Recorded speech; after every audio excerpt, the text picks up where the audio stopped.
Seigneur Jésus-Christ, je dispose mon cœur ce matin pour recevoir ta parole. Parle à mon âme. J'ai faim de ta parole. J'ai soif de ta présence. J'ai besoin de toi, Seigneur Jésus. Je t'en supplie. Donne-moi tes directives. Mon cœur est une terre fertile, Seigneur. Et je rejette toute distraction. Au nom de Jésus. Merci, Père, pour un jour de plus que tu m'accordes. Amen. Acclame le Seigneur Jésus.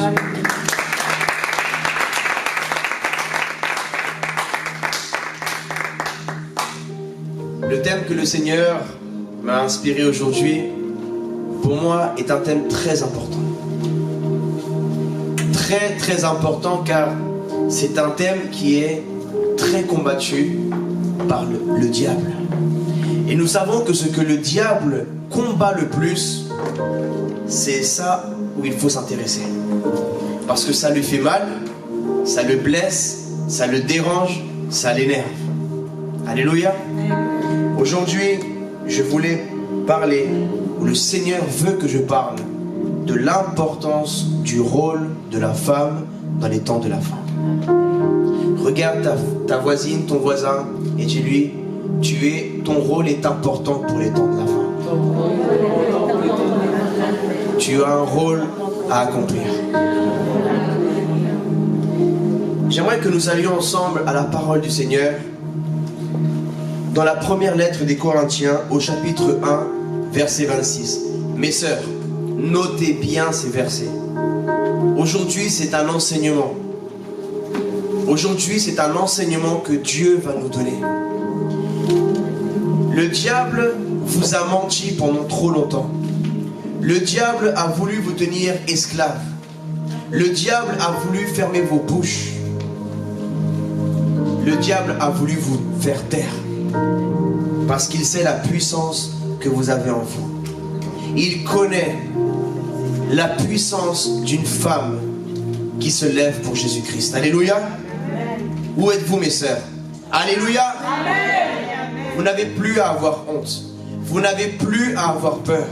Parce que le Seigneur Jésus vous a délivré, vous a racheté et vous a relevé. Alléluia. Il vous a aimé. Première lettre de Corinthiens, chapitre 1, verset 26.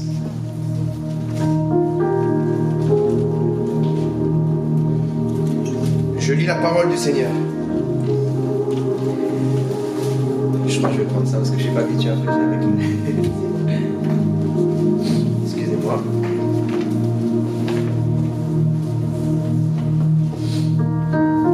Alléluia. Je lis la parole du Seigneur. Considérez, frères et sœurs, votre propre appel. Il n'y a parmi vous ni beaucoup de sages selon les critères humains, ni beaucoup de puissants, ni beaucoup de nobles. Mais Dieu a choisi les choses folles du monde pour couvrir de honte les sages.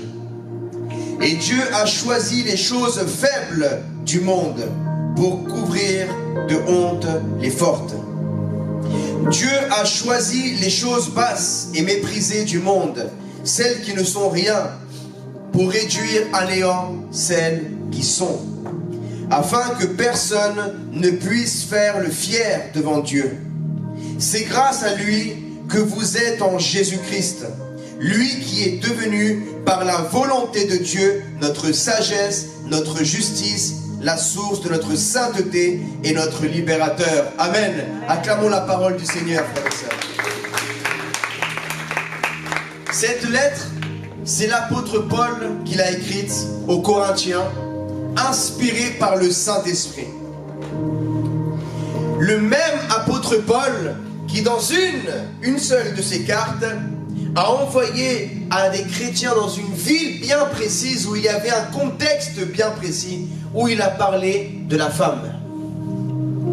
Et malheureusement, beaucoup de chrétiens qui sont semblables aux pharisiens des temps de Jésus se servent de la loi pour la retourner en leur faveur contre d'autres personnes. Alléluia. Le même apôtre Paul a dit: qui est sage parmi vous? Il a dit: il n'y a parmi vous ni beaucoup de sages selon les critères humains, ni beaucoup de puissants, ni beaucoup de nobles. Mais Dieu a choisi les choses folles de ce monde pour couvrir de honte les sages. Et Dieu a choisi les choses faibles du monde. Pourquoi je m'arrête sur cette partie faible? Pendant longtemps, et je veux parler sans cheveux sur la langue, sans rien du tout. Il faut parler clair. Amen. Un chat, c'est un chat, c'est un chien. Dieu est Dieu, l'être humain est l'être humain. Pendant beaucoup d'années, on a considéré la femme comme faible vis-à-vis de l'homme. On a voulu faire croire à la femme que la femme était faible. C'est un mensonge. Vous n'êtes pas faible, mes sœurs. Vous êtes fortes. Alléluia. Sans Dieu, nous sommes tous faibles. Avec Dieu, nous sommes invincibles. Nous ne sommes pas simplement forts. Nous sommes invincibles. Vous n'êtes pas faibles, mes sœurs. Vous êtes invincibles en Jésus-Christ. Amen. Quand on dit qu'une femme est faible, c'est dans le sens qu'elle est fragile comme un vase, comme dit la Bible. Mais dans le côté, la douceur d'une femme. Une femme doit être douce. Amen. Mais ce n'est pas parce qu'une femme est douce qu'elle est faible.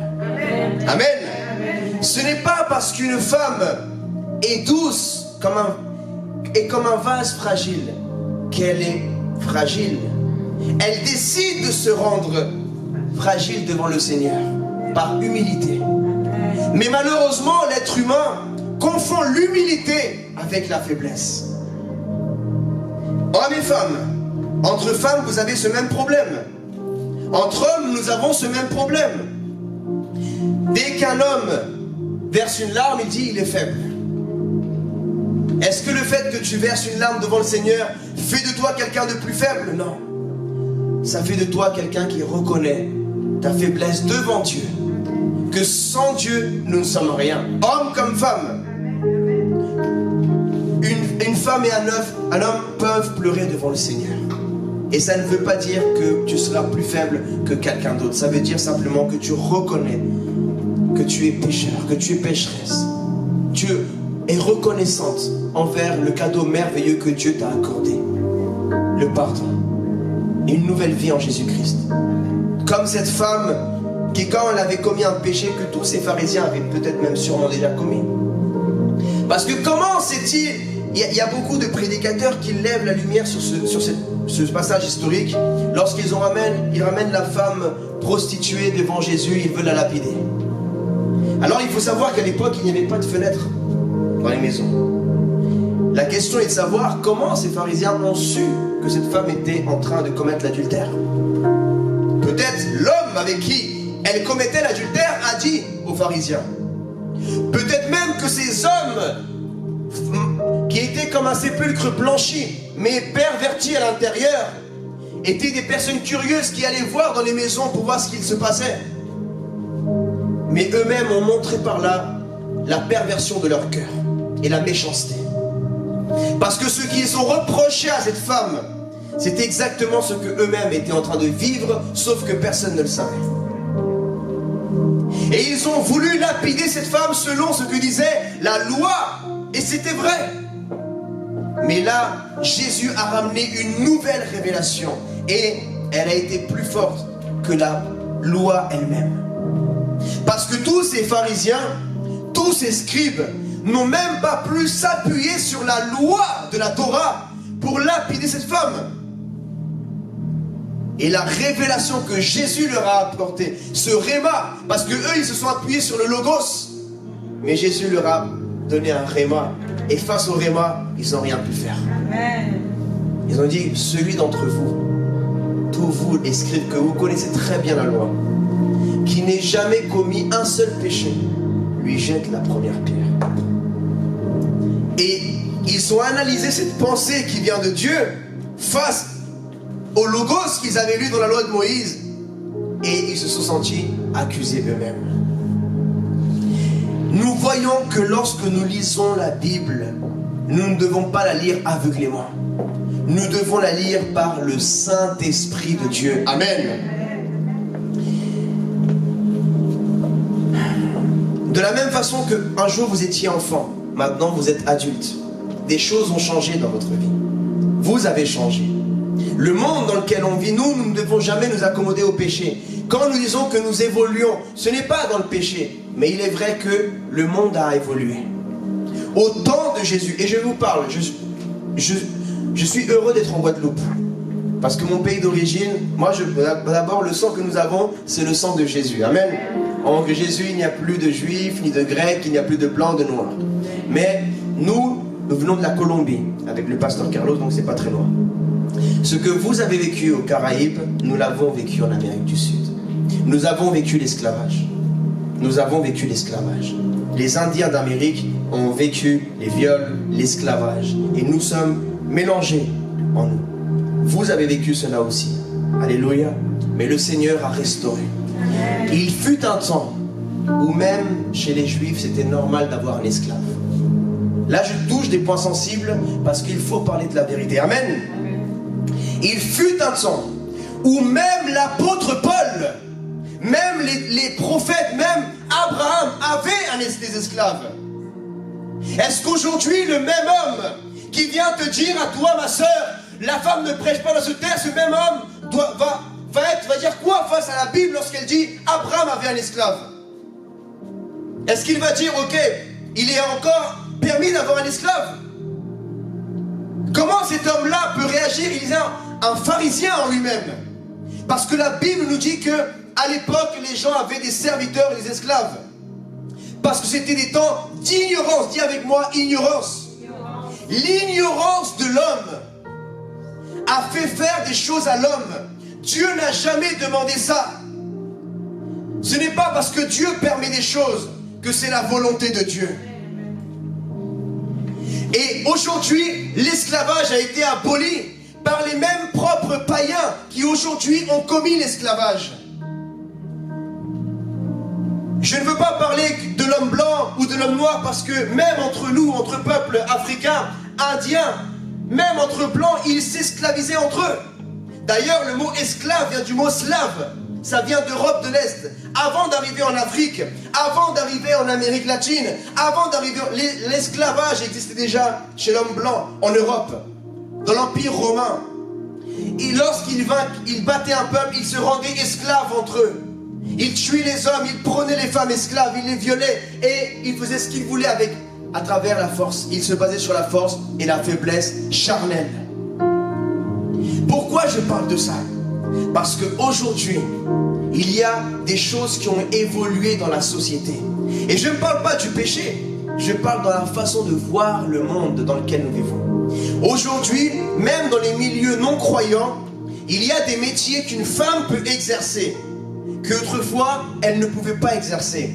Mais il ne se basait pas sur des lois divines, c'était simplement des mœurs, des valeurs qu'il y avait dans les sociétés même païennes, croyantes ou non croyantes.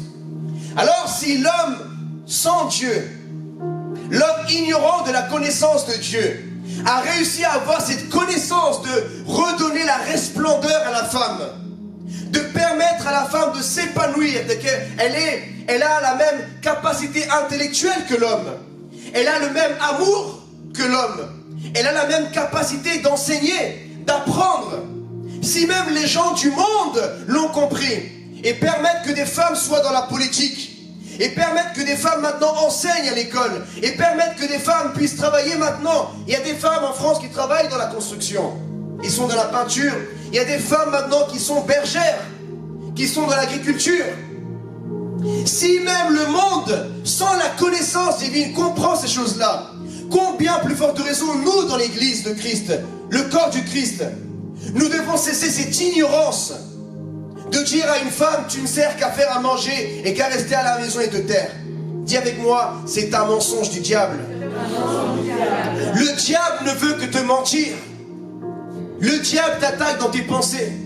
Tu n'es pas bonne qu'à faire à manger et à rester à la maison et c'est tout. Tu as un ministère Tu as un appel. Tu as le même Saint-Esprit qu'un homme a le Saint-Esprit. Et là, je ne veux pas dire non plus que la femme est plus que l'homme, ni que l'homme est plus que la femme. Parce que Dieu n'a jamais dit aux femmes, soumettez-vous aux hommes. Trouve-moi le passage. Dieu a dit, femme, soumets-toi à ton mari, pas aux hommes. Alors moi, ce que j'ai dit à ma femme, j'ai dit, chérie, moi je t'autorise de prêcher. Va prêcher, va faire l'œuvre de Dieu, va sauver les âmes. Le premier homme qui vient te dire de te taire, tu dis, t'es pas mon mari, va voir mon mari, lui m'a autorisé à prêcher. Mon Dieu m'a donné son Saint-Esprit pour que j'aille délivrer les captifs. Et si un homme a un problème avec vous, qu'il aille voir votre mari. Amen. Parce que le seul chef de la femme, c'est son mari. Et l'homme qui veut que sa femme soit soumise à lui, doit lui-même être soumis à Dieu. Comment une femme va se soumettre à un homme qui lui-même n'est pas soumis à Dieu? Il ne connaît pas l'amour, la femme ne se sent pas aimée. Comment va-t-elle se soumettre à lui? Alléluia. Aujourd'hui, mes sœurs, Jésus a besoin de vous. Jésus a besoin de vous, mes sœurs. Vous devez vous lever pour la Guadeloupe. Vous devez vous lever pour cette génération. Vous devez vous lever pour les âmes qui vont en enfer. Dire à une femme qu'elle ne peut pas prêcher, qu'elle ne peut pas exercer le ministère, c'est dire à une femme, tu ne peux pas donner la vie. Parce que avoir la vie en soi et ne pas la donner, c'est donner la mort. À dire à une femme, tu ne peux pas prêcher, sauver des âmes, tu ne peux faire que à manger et prier, c'est dire à une femme, lorsque quelqu'un se noie devant elle, elle ne peut pas aller le rescaper. Ils disent eux-mêmes, la femme ne peut pas prêcher, mais eux-mêmes, ils ne prêchent jamais l'évangile. La seule fois où ils crient leur femme, mais dehors, ils ne crient même pas pour prêcher l'évangile. Amen. Si tu veux élever la voix, va dehors et prêche l'évangile, ma sœur. Sauve les âmes, impose les mains. Des hommes qui sont des lâches, qui lèvent leurs mains sur leurs femmes, parce qu'ils n'arrivent même pas à imposer les mains pour guérir les malades dans la rue. Ils sont frustrés en eux-mêmes. Qui au lieu de lever la voix contre le diable et contre le péché, se lever, ils profitent de leur force physique pour se lever contre leurs femmes à la maison. Mais dehors, ce sont des lâches. Un vrai homme n'a aucun complexe d'infériorité. Une vraie femme n'a aucun complexe d'infériorité. Parce que tu as été restauré à l'intérieur de toi. Alléluia. Moi, je suis heureux de voir Pasteur Tali, ma fille dans la foi, être élevée par le Seigneur Jésus. Je suis père biologique. J'ai une fille physique et une fille et des filles spirituelles. J'ai des filles biologiques et des filles spirituelles. Et la même joie que je ressens spirituellement envers Pasteur Tali, je la ressens envers ma fille. Nous devons voir l'évangile comme le royaume de Dieu le voit. Pas comme ces mentalités religieuses de ce monde déforment le précieux évangile du Seigneur. Nous devons voir le royaume de Dieu comme la paternité, la maternité. Une pasteur, c'est une maman. Amen. Et rappelle-toi, maman, avant d'avoir tes enfants, dans le monde spirituel, tu étais déjà maman. Mais tu n'étais pas encore manifesté dans le monde physique.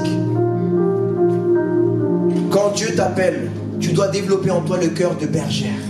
Dans les 5 ministères. Et maintenant, je vais entrer plus profondément dans la parole de Dieu. Parce que tout ce que je dis, je ne le dis pas par moi, je le dis par la Bible.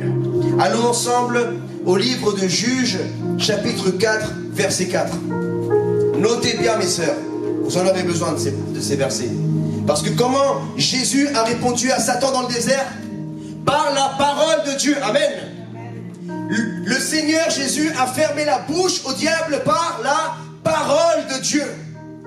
Par l'autorité de la parole de Dieu. Il est écrit, à cette époque, Déborah, une quoi?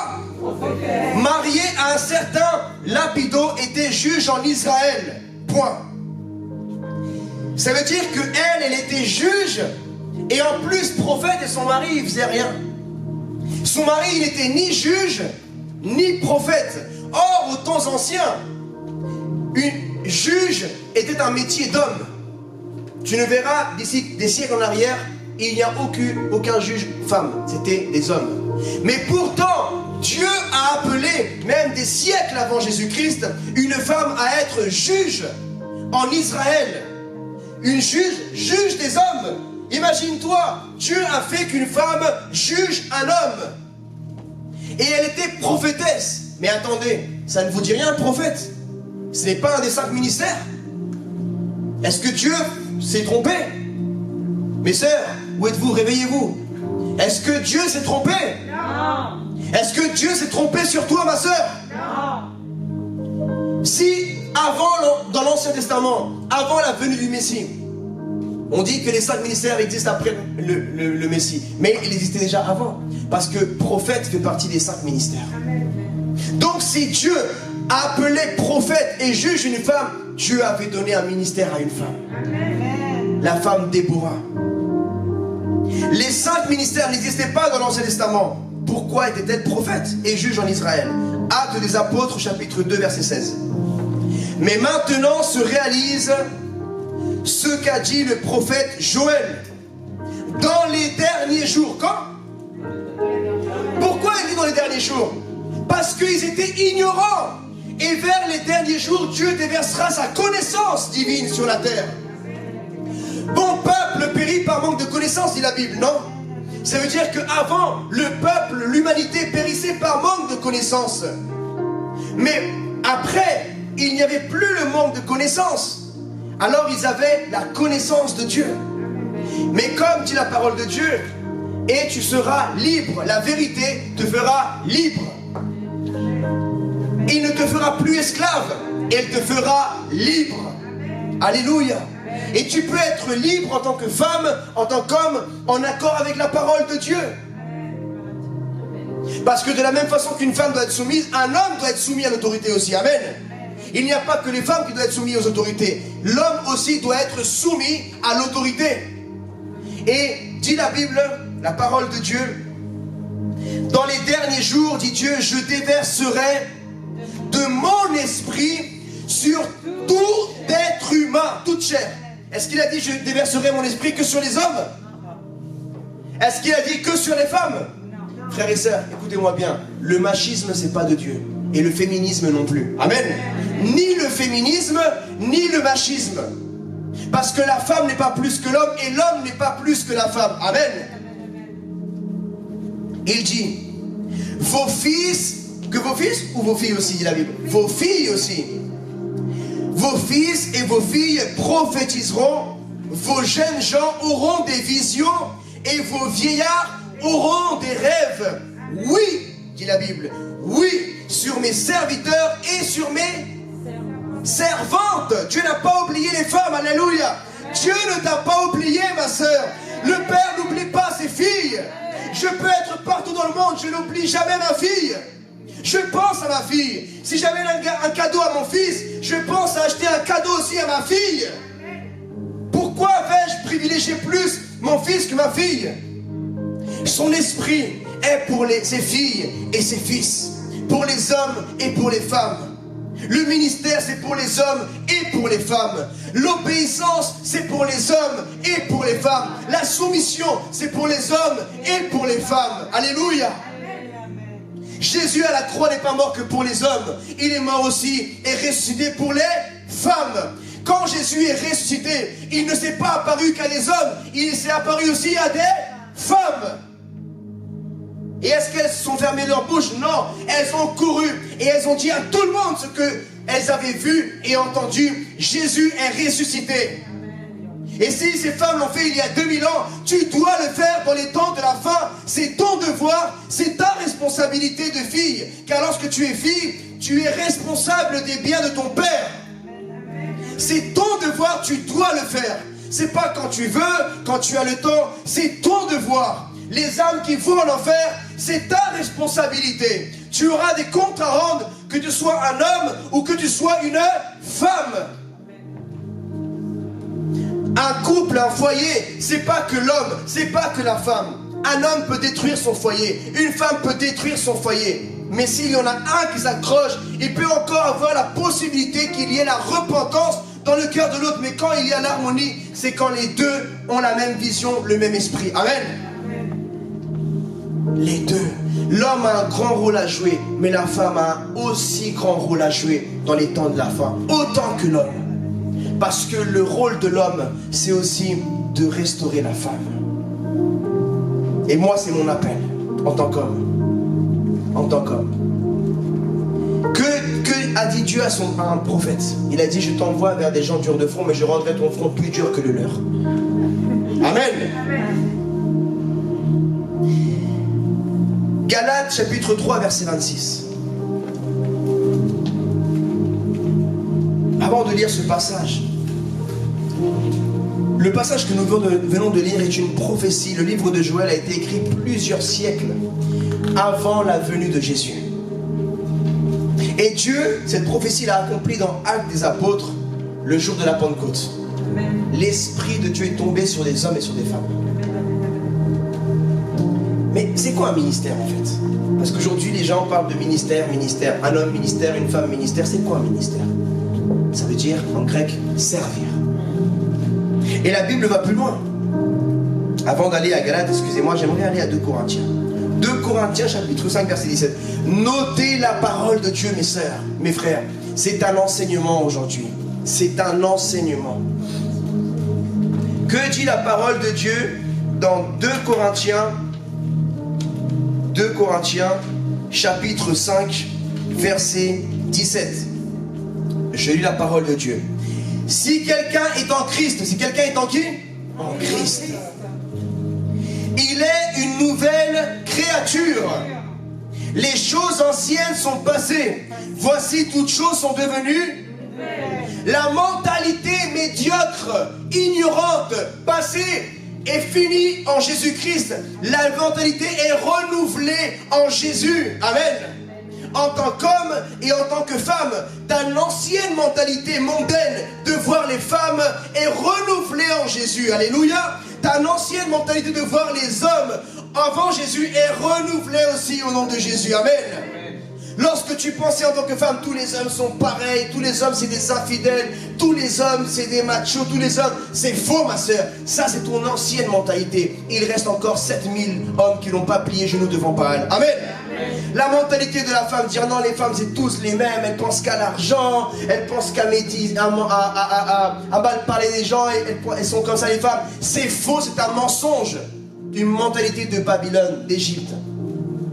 Et le diable aussi a essayé de mentir à l'homme au sujet de la femme et essayé de mentir à la femme au sujet de l'homme. Tu dois mourir à cette ancienne mentalité, sinon pour ton mariage tu auras des problèmes. Pourquoi? Parce que ce sont des peurs. À votre avis, pourquoi l'homme dit à la femme de ne pas prêcher? Pourquoi les hommes qui prêchent ça? Parce qu'ils ont peur de la femme. Ils ont peur. Ils ont peur qu'une femme ait plus de connaissances qu'eux. Et si elle a plus de connaissances que lui, elle peut le remettre à sa place par la parole. Mais tu n'as pas à avoir peur d'une femme qui est soumise au Seigneur et à son époux. Et aussi, une femme n'a pas à avoir peur d'un homme qui est soumis à Dieu. Et aussi, si tu ne meurs pas à ton ancienne façon de faire les choses, quand Dieu te mettra ton mari devant toi, ta femme qui est là pour toi, ta peur, ton ancienne façon de vivre t'empêchera de t'engager parce que tu diras non, j'ai pas confiance. Et ça se trouve, il cache son jeu comme les autres dans le passé. Ça se trouve, elle cache son jeu comme les anciennes que j'ai connues dans le passé. Et là, tu rateras ton mari, tu rateras ta femme. À cause de tu n'as pas renouvelé ton intelligence en Jésus-Christ. Et quand tu seras devant un homme, si tu ne renouvelles pas ton intelligence, toujours tu seras sur la défensive. Et tu te sentiras attaqué. Et tu auras une réaction différente. Et l'homme aussi, s'il n'est pas guéri, dès qu'il voit une femme qui braille, il aura une réaction, il se sentira attaqué. Et la peur le fera dire des mauvaises choses à l'homme comme la femme et attaquer. Et voilà les dégâts que nous voyons dans nos églises aujourd'hui. Du n'importe quoi. Des choses qui ne se passent même pas dans le monde. Que dit la Bible? Et tout cela vient de Dieu, qui nous a réconciliés avec lui par qui? Jésus-Christ. Et qui nous a donné le ministère de la réconciliation En effet, Dieu était en Christ réconciliant le monde avec lui-même, ne cherchant pas les hommes de leurs fautes. Il a mis en eux la parole de la réconciliation. Il a mis en l'être humain, dans les hommes et dans la femme, la parole de la réconciliation. Parce que le Saint-Esprit, c'est l'Esprit de Jésus. Jésus, c'est la parole de Dieu. Si, ma soeur, tu as reçu Jésus, tu as reçu la parole de Dieu. Et si tu as la parole, c'est pour parler. Alléluia. Acclame le Seigneur. Qui a reçu la parole pour se taire? Les seuls qui ne parlent pas, c'est les muets. Un muet spirituel, c'est quelqu'un qui n'a pas Jésus en lui. C'est quelqu'un qui n'a pas la parole en lui. C'est quelqu'un qui ne parle pas de Jésus qui est en lui. Pourquoi Jésus a parlé? Parce qu'il a vu et entendu du Père, et il a parlé aux Juifs, aux pharisiens. Il a dit, les Juifs voulaient le taire. Il a dit, je ne peux pas me taire. Je vous dis ce que j'ai vu, je vous dis ce que j'ai entendu, à vous de me croire ou pas. Amen. Aucun homme n'a le droit de t'interdire de prêcher l'évangile. Dehors ou dans ton église. Si ton pasteur te le permet, prêche. Alléluia. Amen. Et que ce soit un homme ou une femme à la tête, partout où nous allons, dans un établissement, au travail, ce n'est pas une question de homme ou femme, c'est une question de respecter l'autorité de la maison. Ça, c'est pour tout le monde. Si l'autorité est une femme, on respecte l'autorité. Si l'autorité est un homme, on respecte l'autorité. Regardez dans nos écoles élémentaires, les directrices, souvent c'est des femmes. Et parfois il y a des enseignants, et c'est des hommes, mais ils doivent se soumettre à l'autorité de la directrice. Ils ne peuvent pas faire ce qu'ils veulent. Même s'ils ont des très bons projets, ils doivent respecter la vision de la directrice. Amen. Amen. Tu peux être le meilleur enseignant, prof de maths, prof d'histoire, tu peux avoir un cursus super, mais si ton cursus, ta vision est différente de la vision de la directrice, tu dois respecter la vision. Parce que 2 visions, ça fait 10 visions. Alléluia. Amen. Homme comme femme. Et l'homme doit se soumettre aussi à l'autorité. L'autorité, ce n'est pas... L'autorité est neutre. Tu dois rentrer dans ton appel. Tu dois rentrer dans ton ministère. Le ministère de la réconciliation. Homme comme femme, notre désir ne doit pas être de chercher le micro de l'église. Et ça, je le dis même aux hommes ou aux femmes. Mes sœurs, ne cherchez pas ce micro. Achetez-vous votre propre micro et allez là-bas. Là où c'est la loi de la rue. Amen. Il n'y a plus de loi. Là-bas, personne pourra... Écoute, là, c'est pas ton territoire, mon ami. Aucun pasteur ne peut aller dehors de dire ne prêche pas. Écoute, là, c'est plus ton territoire. Dans ton église, dans tes 4 murs, je respecte. Mais ici, c'est plus ton territoire. Ici, c'est mon territoire. C'est le territoire à tout le monde. Alléluia. Aucun homme ne peut aller te voir dans la rue quand tu es en train de faire une croisade, tu es en train de prêcher l'évangile. Il peut te dire ne fais pas. Parce que lui-même, il n'est même pas en train de le faire.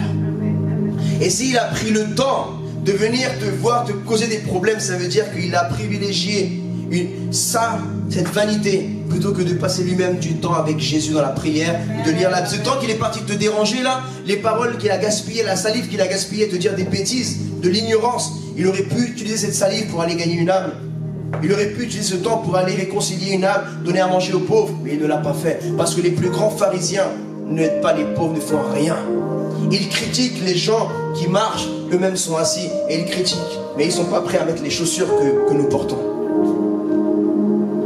Regardez les disciples. Regardez l'histoire de l'apôtre Pierre. Rappelez-vous, lorsque Jésus s'est apparu dans le lac, les disciples étaient tous réunis. Et Jésus a dit à Pierre, viens. Pierre a osé faire ce que les autres n'ont jamais osé faire.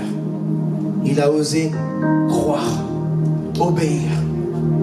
Il vaut mieux être en obéissance avec la parole, le Saint-Esprit de Dieu, plutôt qu'être en obéissance avec les mentalités de ce monde.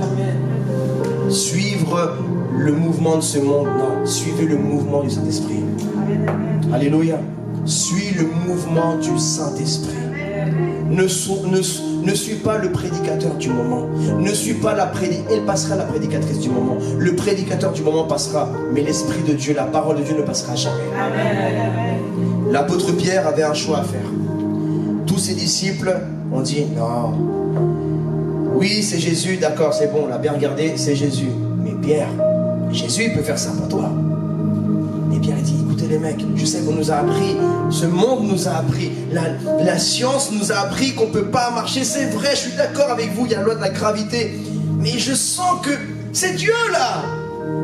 Il me dit de faire, je dois lui croire ou je dois mener une vie médiocre, toute ma vie un pécheur, où je décide de sortir de cette barque et de croire en ce que Dieu a pour moi, et de rentrer dans le plan merveilleux que Dieu a pour moi, et de marquer ma génération, de faire ce que personne n'a jamais fait. Il a regardé ses amis, il a dit, Pierre, c'est trop risqué. Comme des gens peuvent te dire, non ma soeur, c'est trop risqué que tu rentres dans ce ministère, les gens vont t'accuser, il y aura des attaques, il y aura des si, ils vont parler de toi. Je sais, mais je fais quoi? Je reste dans la barque comme un pêcheur, un simple pêcheur, ou je marche sur l'eau comme Jésus? Je veux être comme Jésus. Dis avec moi, je veux être comme Jésus. Jésus n'a pas été un juif comme les autres. Jésus avait deux choix. Se mettre dans une école de pharisianisme et devenir un grand pharisien réputé. Il aurait pu, hein. Il aurait été meilleur que tous les pharisiens. Parce qu'il connaît mieux la loi qu'eux. Il aurait pu tout mieux faire. Ou il aurait pu marquer la différence. Et se faire rejeter par les siens. Mais pour sauver les autres. Si les autres te rejettent, c'est pas grave. Ils ont rejeté Jésus, ma soeur. Tu crois qu'ils vont pas te rejeter, toi?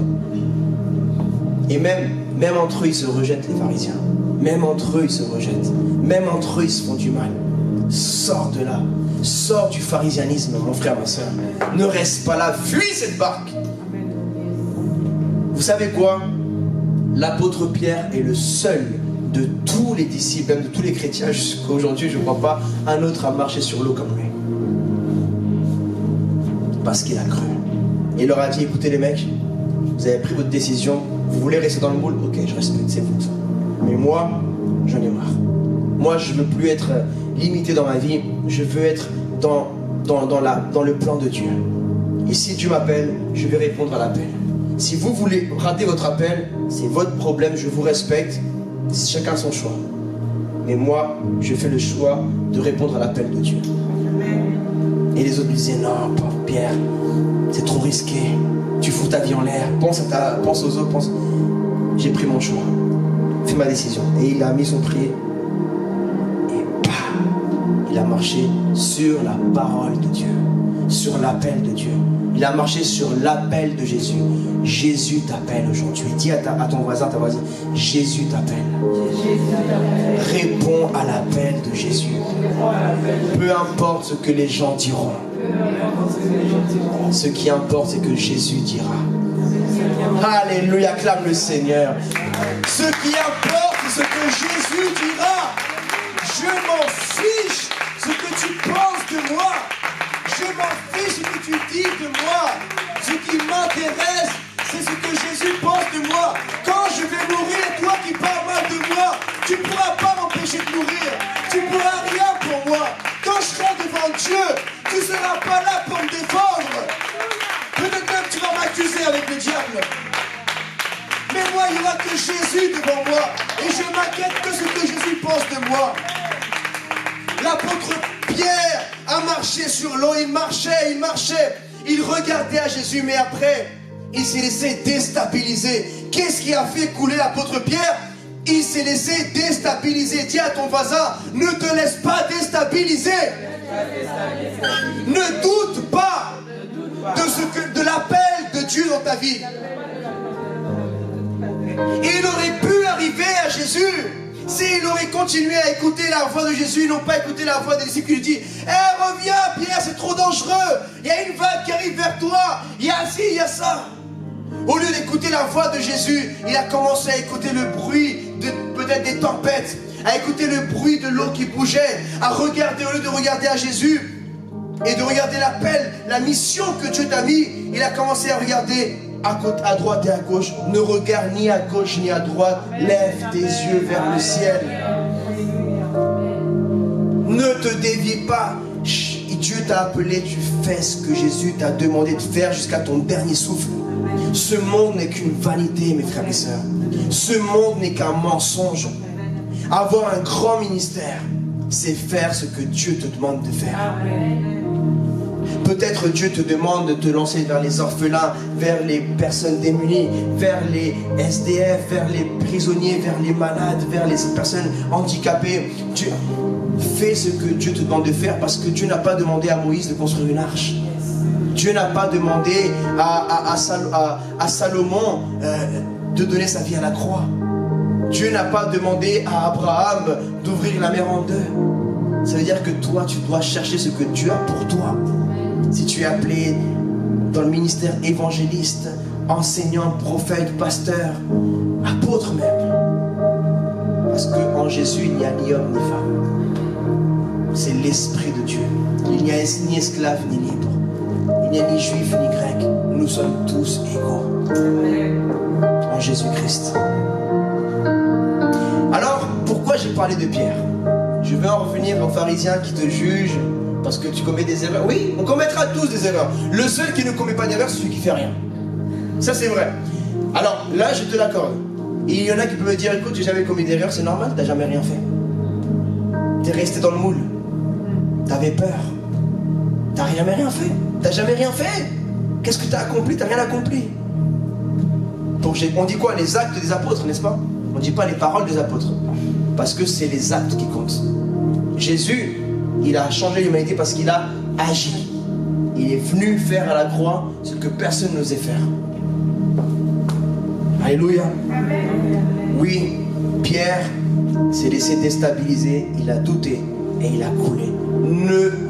Ne doute jamais de ce que Dieu a mis en toi, ma soeur, mon frère. Il a coulé et là les autres, ils disaient, t'as vu? Je te l'avais dit. Les pharisiens, ils aiment bien dire ça, non? T'as vu? Je te l'avais dit. Ça, c'est l'ego, ça. Je te l'avais dit. Ils disent pas Dieu te l'a... Non, c'est moi. Moi, je te l'avais dit. T'as vu? Ce que je t'ai dit, ça s'est accompli. Au lieu d'être triste pour la personne qui a coulé, lui, il est content. Parce que ce qu'il a dit, ça s'est accompli. Et entre eux, peut-être que quand toute cette histoire est passée, Pierre, il était un peu sur le côté. Et les autres, ils disaient, ah, Pierre, il a coulé. Il nous a pas écouté. Il a fait... Mais Pierre, c'était... Oui, c'est le seul qui a coulé. Mais Pierre, il aurait pu dire aussi, vous savez les mecs, vous moquez de moi parce que je suis le seul qui j'ai coulé. Je l'assume, c'est vrai. Mais vous avez jamais marché sur moi. Et moi, j'ai marché sur vous. Amen. Alléluia. Peut-être les femmes te diront, moi, vous savez c'est quoi? Moi, ça m'étonne pas un homme qui me dit, les femmes ne peuvent pas prêcher. Moi, ce qui me étonne le plus, c'est de voir une femme qui me dit les femmes ne peuvent pas prêcher. Ah, je dis, mais on t'a tellement endoctriné, ma soeur. Je lui dis même pas parce que sinon... Mais dans ma tête, je me dis, waouh, on t'a lavé le cerveau. C'est comme si tu prends un lion et tu le domestiques. Une lionne, tu domestiques une lionne. Il y avait une expérience qui avait été faite, je crois, dans un cirque. Un jour, on avait attaché un éléphant, si je ne me trompe pas. On avait attaché un éléphant à quelque chose de très résistant. Et l'éléphant, il essayait toujours de bouger, il n'y arrivait pas. Donc, dans son cerveau, c'est rentré. Qu'il ne pourrait plus jamais se détacher de là. Et un jour, on lui a enlevé ces choses métalliques qu'il tenait réfort. On lui a mis une petite chaise, un petit tabouret. Et on l'a laissé attaché. Et il n'a pas changé. Il n'a pas changé. Il a continué à rester là. Alors que ça pouvait... Il aurait pu le bouger. Mais il ne l'a pas fait. Parce que sa mentalité était restée esclave. Et il est resté attaché à un tabouret, un grand éléphant, resté attaché à un petit tabouret qu'il aurait pu déplacer avec lui. Alléluia. Donc, mes sœurs, rentrez dans votre appel. Vous avez reçu le Saint-Esprit. On a besoin du réveil de la Guadeloupe. On a besoin du réveil dans tous les pays du monde. Si on veut que Jésus revienne, la Bible dit cet évangile sera prêché dans toutes les nations, alors viendra la fin. Comme je le disais hier lors de l'évangélisation, nous avons évangélisé hier des femmes remplies de feu prêchant l'évangile, des hommes touchés. Vous savez, moi qui m'a prêché l'évangile, c'est une maman. Et regardez le show aujourd'hui. Parce qu'une dame, une maman m'a dit, Dieu t'appelle. Une femme. Imaginez que cette femme, elle aurait écouté les gens religieux, ignorants, qui disent la femme ne peut pas prêcher. Et bien elle ne m'aurait jamais évangélisé. On n'aurait jamais évangélisé. Et combien de jeunes de gang ne se seraient pas convertis avec un homme et avec une femme, ne sont pas convertis avec des mamans, avec des femmes, qui étaient des mecs de gang, des tueurs. Avec un homme, il y aurait eu cette rivalité d'hommes. Mais avec une femme, ça a apaisé le cœur de l'homme. Et ils sont convertis. Dieu va vous utiliser, mes sœurs. Amen.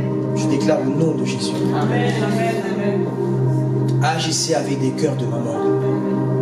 Toutes les femmes ont une maman en elles. Et tous les hommes sont un père en eux. Alléluia. Galates chapitre 3, verset 26. Vous êtes tous des fils de Dieu par la foi en Jésus-Christ. Tous. En effet, vous tous qui avez été baptisés en Christ, vous avez été revêtus de Christ. Est-ce qu'il n'y a que les hommes qui sont revêtus de Christ ou les femmes aussi sont revêtues de Christ? Est-ce que vous savez c'est quoi avoir un ministère? C'est être revêtu de Christ pour accomplir une tâche bien précise, une mission précise. Tu es revêtu du Christ, homme ou femme. Nous sommes revêtus du même Seigneur Jésus-Christ, notre Sauveur, libérateur. Jésus est venu pour te libérer. Il n'y a plus ni juif ni non-juif. Il n'y a plus esclave ni libre.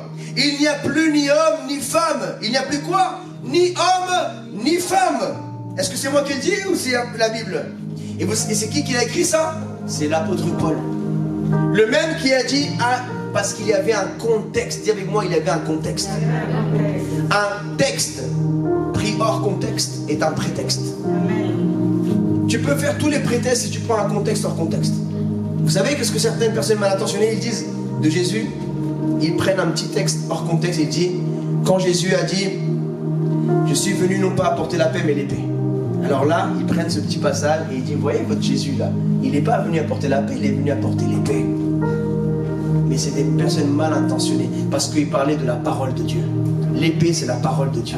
Et la preuve biblique, c'est quoi? Quand l'apôtre Pierre a sorti son épée, il a dit quoi? Jésus l'a dit, Pierre, range ton épée. Voilà. C'est fini. Ça vient d'être détruit, ce petit. Alors, vous aussi, vous pouvez détruire les faux arguments du diable avec la même Bible. Ah oui, alors c'est qui toi que tu aimes bien citer? Ah, l'apôtre Paul, ok. Alors, va à la lettre de Galates et lis-moi ce que dit l'apôtre Paul dans chapitre 3, verset 26. Il n'y a ni homme ni femme. Alors qu'est-ce que tu vas dire sur cela? Et là il va bégayer, il va parler en langue. Car vous êtes tous un en Jésus. Si vous appartenez à Christ, vous êtes donc la descendance d'Abraham. Vous êtes héritiers, conformément à la promesse. Est-ce que vous êtes des filles de Dieu, mes sœurs? Vous êtes des héritières. Donc vous avez hérité de tout ce que nous aussi on a hérité. Si on a hérité des 5 ministères, vous avez hérité des 5 ministères. Si on a hérité de la puissance de Dieu, vous avez hérité de la puissance de Dieu. On a le même héritage, femmes et hommes. Amen. Amen.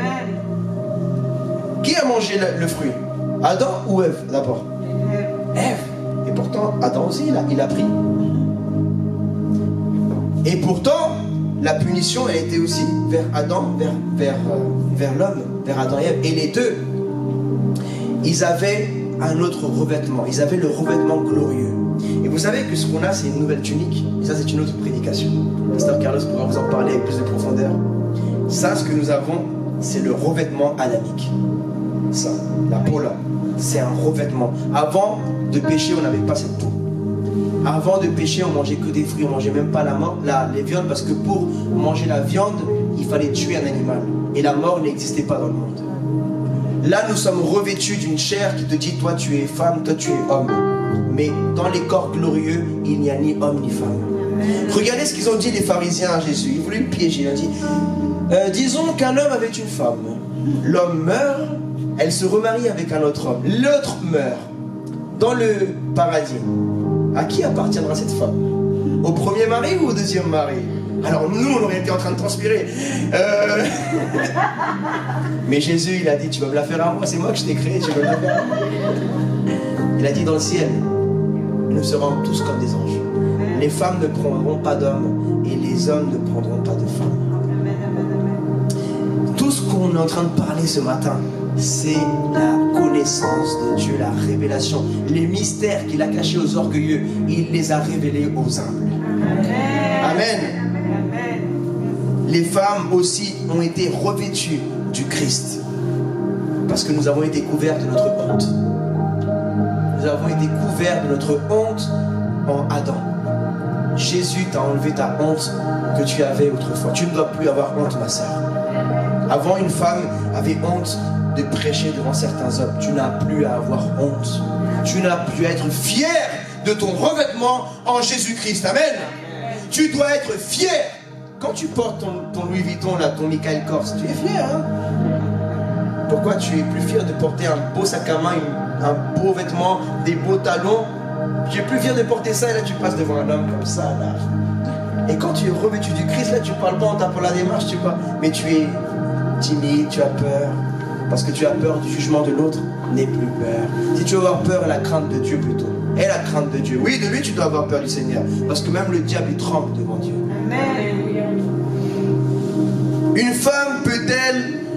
Les femmes aussi ont été revêtues du Christ, la puissance et d'autorité. Parce que... Alors c'est là où je voulais en venir. Si tu as été revêtu du Christ, donc tu as été revêtu de la puissance et de l'autorité. Parce que le nom de Jésus a l'autorité. Donc si tu as reçu le revêtement du Christ, tu as reçu l'autorité. La Bible dit, oh mon nom, vous imposerez les mains sur les malades, vous chasserez les démons, hommes et femmes. Au nom de Jésus. L'autorité est au nom de Jésus. Parce que Adam a perdu son autorité.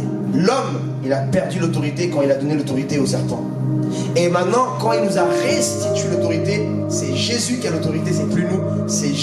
Nous avons reçu l'autorité, hommes et femmes, ensemble. Parce que dans la première création, la femme vient de l'homme. Et l'homme a reçu l'autorité, et pas la femme. Mais dans la nouvelle création, nouvelle créature, l'homme et la femme ont reçu la même autorité. Glorifie le Seigneur Jésus.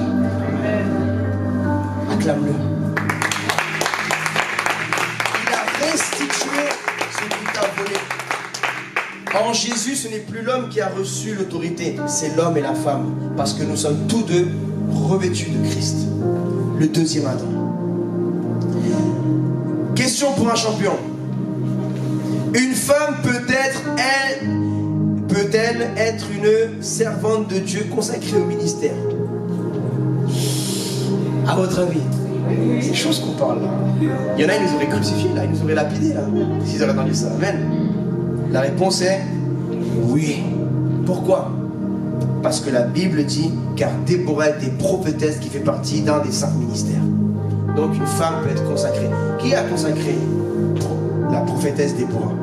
Alors nous ne savons pas qui lui a transmis naturellement cette consécration par l'huile d'onction. D'ailleurs, parce qu'il le transmettait par l'huile. Quand tu consacrais quelqu'un, tu le oignais d'huile.